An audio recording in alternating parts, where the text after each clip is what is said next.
Many survivors of great suffering, of massacres, become insular. What was amazing about Raphael Lemkin, a rural wunderkind of sorts, was that he saw the universal connection with victims and the universal capacity to carry out harms of great magnitude. And that led him to have great conviction that no one was safe. Dr. Lemkin, could you give us a little background on how you came to be interested in this genocide fight originally? It leads me very far back to my childhood. Everybody has sentimental memories from childhood, and everybody has a book he loved most. One of my inspirations in this field was a book by Sienkiewicz, Quo Vadis, which described the terrible sufferings of early Christians. Later on, I became interested in genocide because it happened so many times.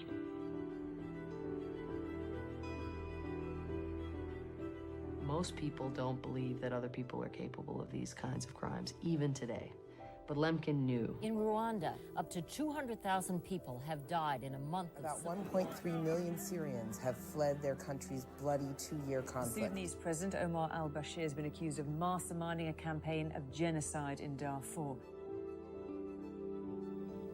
One of the problems that some survivors have, it is to accept how their beloved ones were killed. I'm myself a survivor of genocide. I might say that if today is Darfur, tomorrow it might be somewhere else. As a lawyer, I thought crime should not be punished by the victims, but should be punished by international law. Lemkin came with a new idea, to transform these massacres into a crime, use the law to bind humanity, to prevent crimes. And that was the vision of Lemkin. Lemkin will look back, wherever he may be, in heaven, or if there is such a place, if they ever give me a pass to go up there, he'll be saying, look, everybody knows about genocide. Everybody condemns genocide. They still commit it. But nevertheless, in principle, they have come a long way. And I say, look, you can only build this temple of the law one stone at a time. And I am a builder of that temple. I'm putting one stone on it at a time.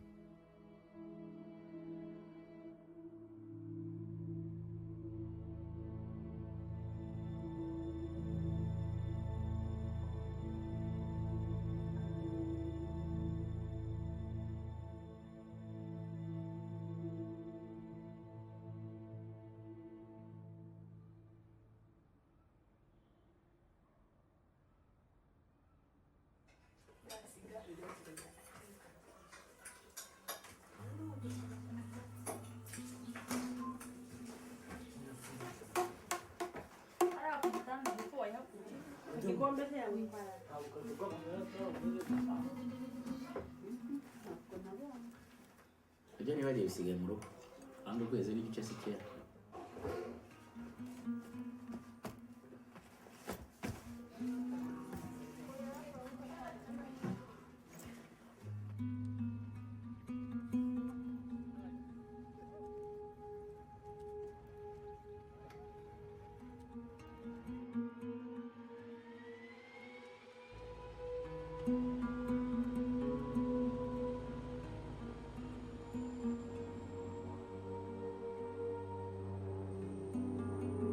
Difficult when I have to go back. It takes 1 or 2 days to feel that you can leave the family and go again. But I cannot take them where I'm going.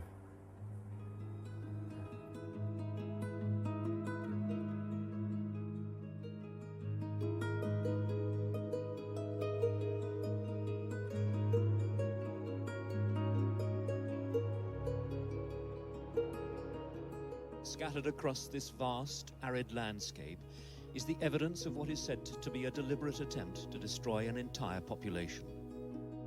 Sudan's President Omar al-Bashir has masterminded a genocide in Darfur.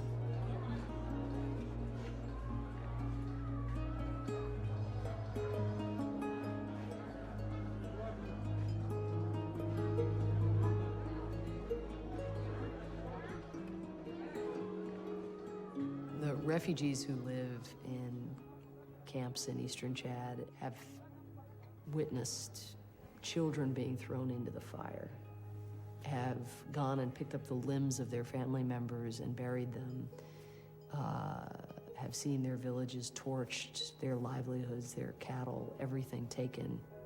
And Darfur is ongoing. The violence is ongoing, the atrocities are ongoing.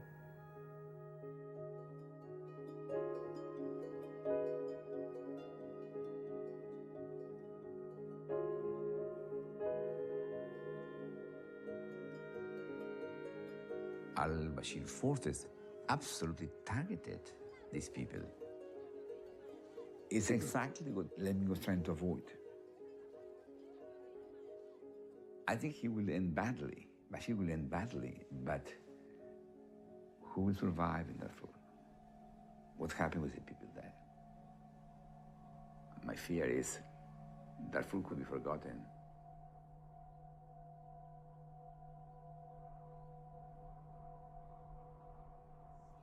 Sudan, Rwanda, and Kosovo. She won a Pulitzer Prize for a book, A Problem from Hell. So this is Darfur. A lot of people are coming down through this way, and a lot of people don't make it this far. No, there are an untold number of Darfurians who are stuck. We encountered some of them as we drove eastward, and they said if we had the means, we would get to Chad. Please tell people to send help.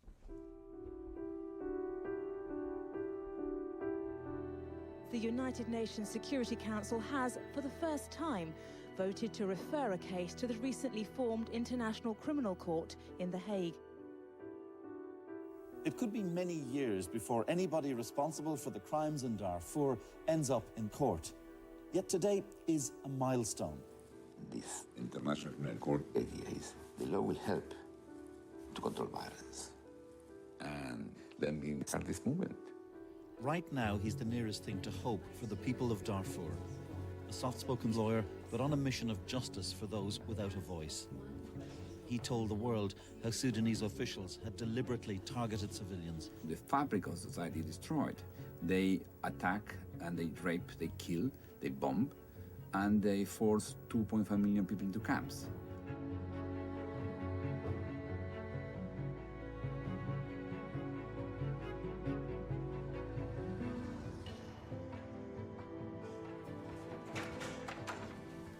I was thinking yesterday, what's your name? They are looking for a smoking gun. And a smoking gun is your man.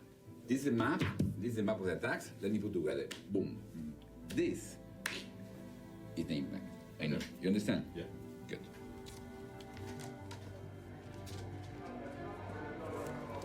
Ok, bonjour à tous. Hier, vous avez eu un problème en particulier. Le particulier, c'est que vous avez eu trop de gens pour avoir le temps de chercher dans le livre. Ça, c'est zone 6. Vous étiez tout seul, peut-être entre nous. Le chef du bureau qui va nous aider à faire l'appel. C'est toi qui vas appuyer un petit peu les points où on est applicable. Ouais, d'accord.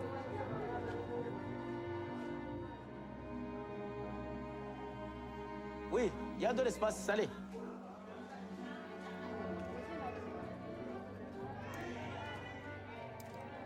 We know that this crime will be committed again.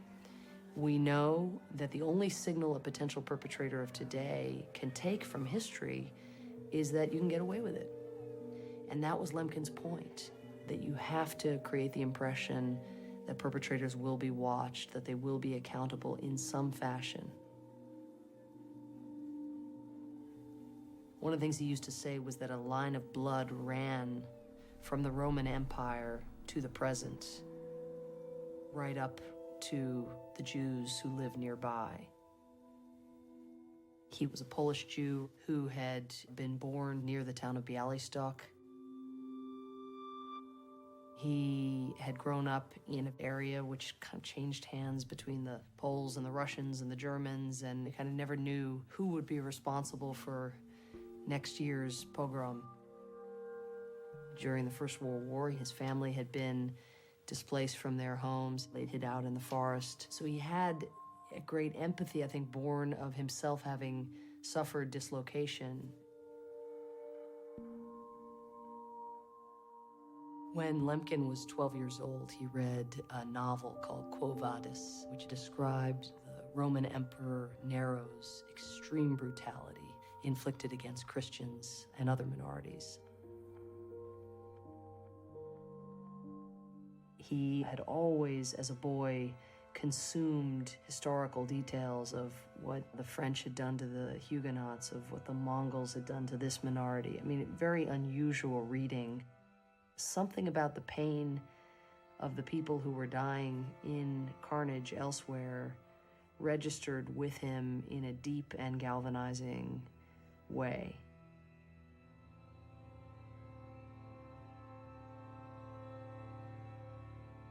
Lemkin was studying linguistics at the University of Lvov when he began reading about the Armenian massacres, and he was both sickened and outraged. Turkish authorities had long pointed to Armenians as a Christian minority that refused to convert, and for a very long time the Turks had treated them as if they were potential subversives. Of course, at a time of war, the sense of who is with us and who is against us becomes more acute, and when World War I broke out, the Turkish authorities decided to herd the entire Armenian population into the desert. One of the people on the march was a man named Soghomon Tehlirian. He was with his family. He watched Turkish militia put an axe through the head of one of his siblings. His sister was killed, his mother was killed, he himself was knocked unconscious. When he woke up, he looked around and he realized that basically everybody he'd ever loved was gone.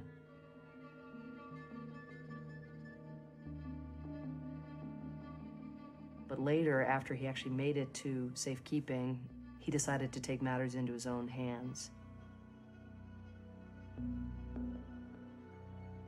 In 1921, Tehlirian tracked down the Minister of the Interior, Talat, in Berlin, Germany. Talat having plotted the destruction of the Armenians, and on a wet spring day, went charging up to Talat, put a revolver to the back of his head and said, "This is to avenge the death of my family," and pulled the trigger. Tehlirian's defense was that Talat was responsible for the deaths of more than 1 million Armenians. You, the so-called international community, didn't do anything.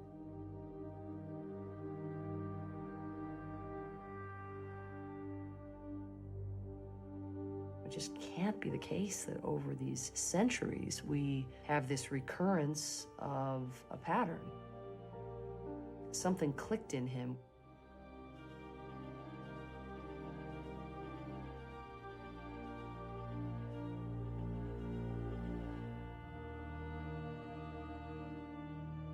He went to a law professor. He said, how can this be that the Turks could have just wiped out the Armenians and no one on the outside could have bothered him? And the professor said, well, you know, it's like when you own chickens. If you, Lemkin, come in and start to mess with me when I've got my chickens, you're trespassing. And Lemkin said, but surely human life is different than the life of chickens. And the professor kind of looked at him blankly and said, well, no. I am the sovereign of my farm, and the Turkish authorities were the sovereign in control of the Ottoman Empire, and they could do within the Ottoman Empire what they wanted. That you could, in a sense, legalize murder to Lemkin meant you needed to change your laws and what it meant to be sovereign.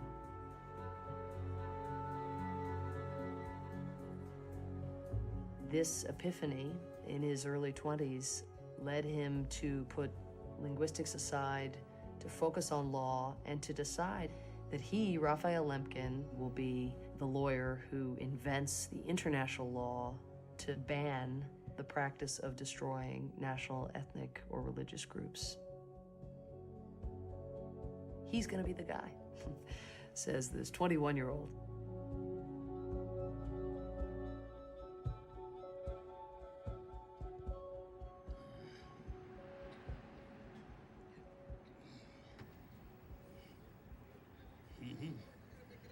All right, come around here. Yeah, you can get the world. See, you can have the world. It's kind of cracked, but That's the condition it's in. We'll have to patch it up a bit to make it work a little better than it is now. Okay, I don't know if you can get in here.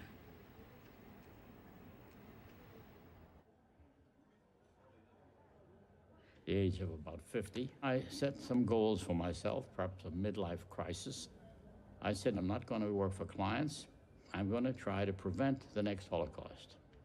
Now, how does one little guy from Transylvania go about trying to reform the world?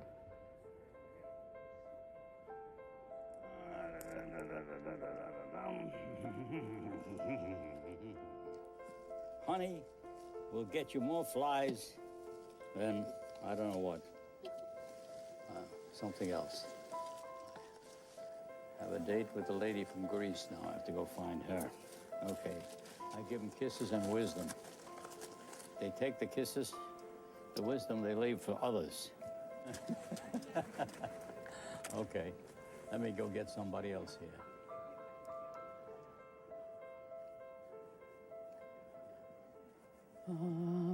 Australia. Let's see.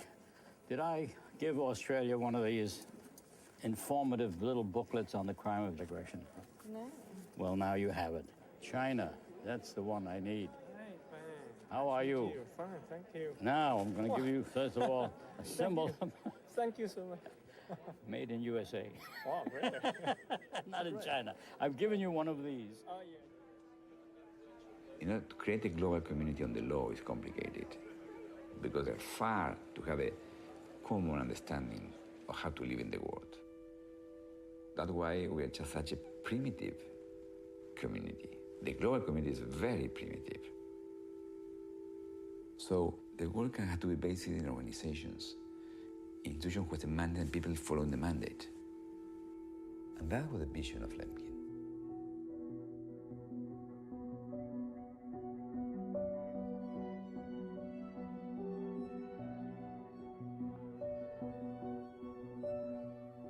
Lemkin is a very successful lawyer at doing kind of conventional national law, but throughout,